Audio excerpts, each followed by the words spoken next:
Good morning, class 8 children. Today in chemistry, we will be doing the concluding video, which is video 5 of the Language of Chemistry, chapter 5. And today we will be discussing something about the balancing of the chemical equation. And in the last video, which was fourth video, we learned how to balance equations through number of steps by hit and trial method, and hope you all attempted the balancing of the first worksheet equations, page 86, that I had sent to you yesterday as the second assignment.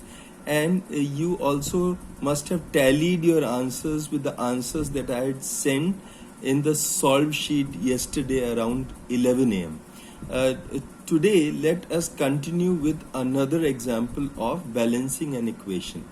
This is example 4 of balancing an equation. Here we see the equation is C6H12 plus O2. These two on the left hand side are reactants, and CO2 plus H2O on the right hand side are the products. We see here the carbon is 6 on the left hand side, but here carbon is only 1. Here hydrogen is 12, whereas here hydrogen is only 2 on the right hand side, and on left hand side oxygen is 2, and on right hand side oxygen is 3. So let us balance this equation one by one. In step 1, the first step is to balance the carbon. There are 6 carbon on left hand side, that we see there are 6 carbon on left hand side. So balance it by putting coefficient 6 before CO2. So we put coefficient 6 before CO2, and so on left hand side C is equal to 6 atoms, and on the right hand side C is equal to 6 atoms. Then in step 2 we see we balance H, which is the next atom. This side is 12, and on right hand side H was 2, but then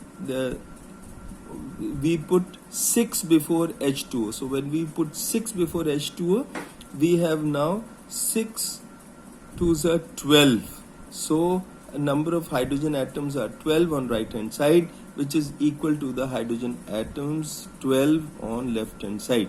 Now step 3, we see then we balance oxygen, and there are 18 oxygens on the right.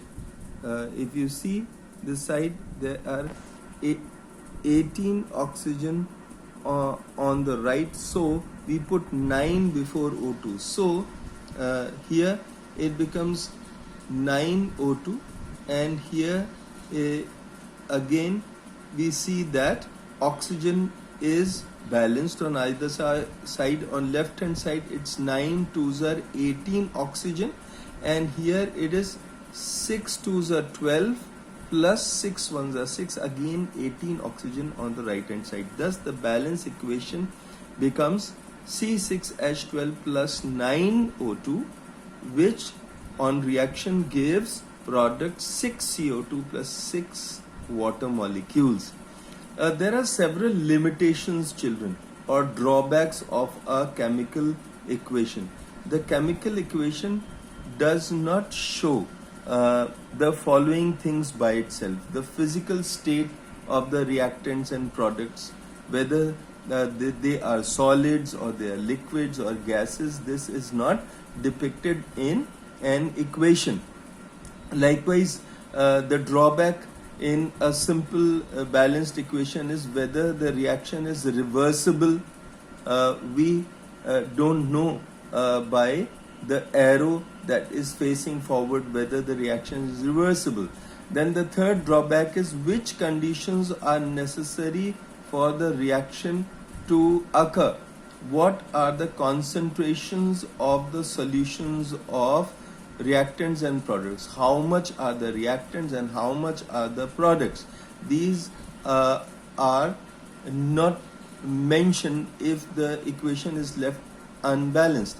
Then we see heat changes in chemical reaction, whether it's exothermic reaction, that means the heat is given out, or endothermic reaction where the heat is absorbed by the reaction. Now this also is not shown here.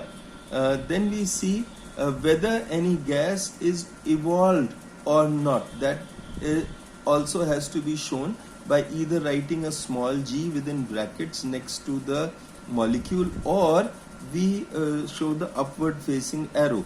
And another drawback, seventh drawback, is what is the time taken for the chemical reaction. That is not mentioned in the equation above. The rate at which the chemical reaction takes place, whether the rate is fast or the rate is slow, that is not shown. Then we see the extent up to which the reaction takes place, that is not shown. The mechanism of the reaction, whether the reaction is through pressure changes, atmospheric pressure has to be put on the reactant so that the products are produced, or whether any catalyst or any catalyst or promoter is used or not, this is not mentioned. So how do we remove the drawbacks, or how do we remove the limitations of explaining a chemical equation? The drawbacks of chemical equation can be removed as follows. We see the first one: the physical state of the reactants and products can be indicated by using the symbol S for solids, L for liquids, and G for gases. So we use S for solids, we use L for liquids, and G for gases. And AQ or aqueous, short form of aqueous solutions, is also utilized. Now in this particular example, you can see zinc is solid, so we have written S, small s, next to zinc.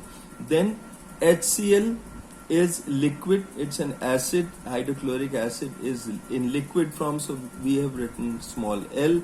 Then zinc chloride is aqueous, then hydrogen is a gas, so we have written all these here in brackets to show that how different conditions are there in various molecules or various compounds.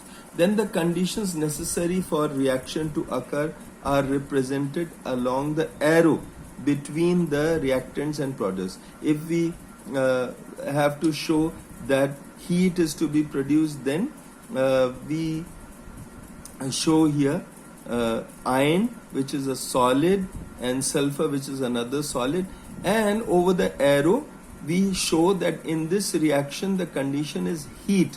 So heat is being provided so that the reaction takes place to produce here ferrous sulfate.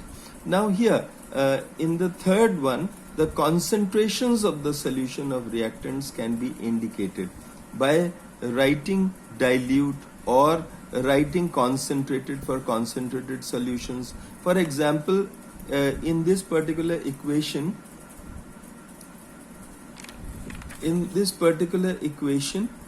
we see copper is a solid and sulfuric acid is concentrated here, and this shows an this particular triangle shows an exothermic reaction.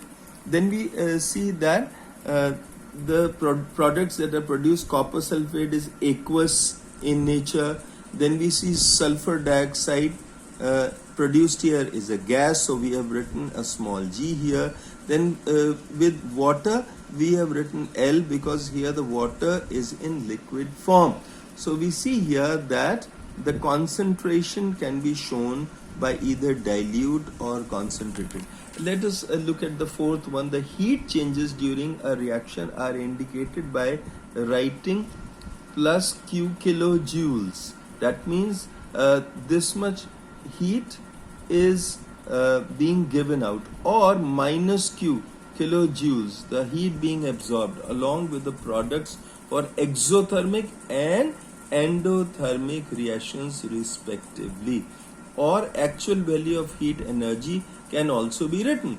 Like we can see in this particular equation, we see there is two hydrogen plus oxygen. They react with each other to give two molecules of water, which is a liquid, and we see here the exothermic reaction giving out 572 kilojoules of energy or heat. And likewise in the next reaction, let's see, carbon is there, which is a solid, water is there, which is in gaseous form, vapor form, and these two react to give the products carbon monoxide, which is a gas, and hydrogen, which is a gas. And here minus 131 kilojoules of energy or heat is being absorbed. This is an endothermic reaction.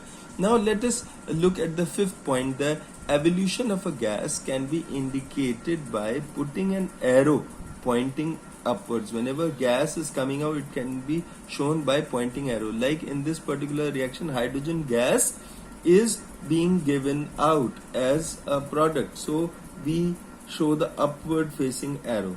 The formation of precipitate is indicated by the downward pointing arrow. Like we can show in this silver nitrate, which is an aqueous solution, sodium chloride, which is also aqueous in condition, gives us the products AgCl, silver chloride, which is a precipitate. So what we can do, children, we can show a downward facing arrow to show AgCl is a precipitate. And what else is given here? Sodium nitrate, which is an aqueous solution.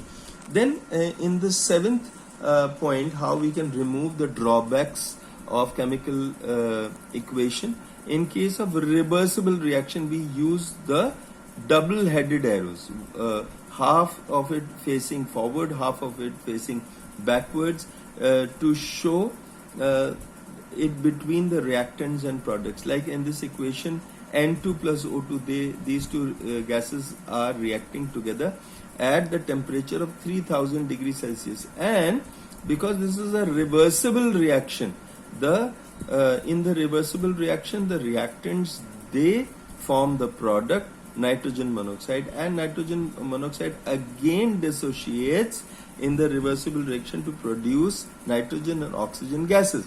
Then the rate of reaction can be indicated by writing slow or fast along with the products. For example, in this particular equation, nitrogen monoxide plus oxygen, they react together to give nitrogen dioxide. This is a fast reaction, so we write in the brackets fast after the reaction. Then in the next example, we see carbon monoxide and oxygen gas, they react together and they give carbon dioxide, two molecules of carbon dioxide gas, and we write slow here within brackets to show this is a slow reaction.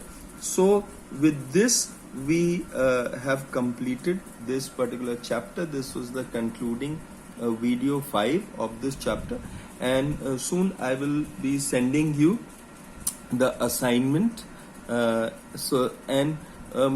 of the worksheets I've solved in the assignment, so you can do them in your notebooks, chemistry notebooks, and first you can do yourself and then you can see the answers. That will help you in writing the equations and the chemical formulae.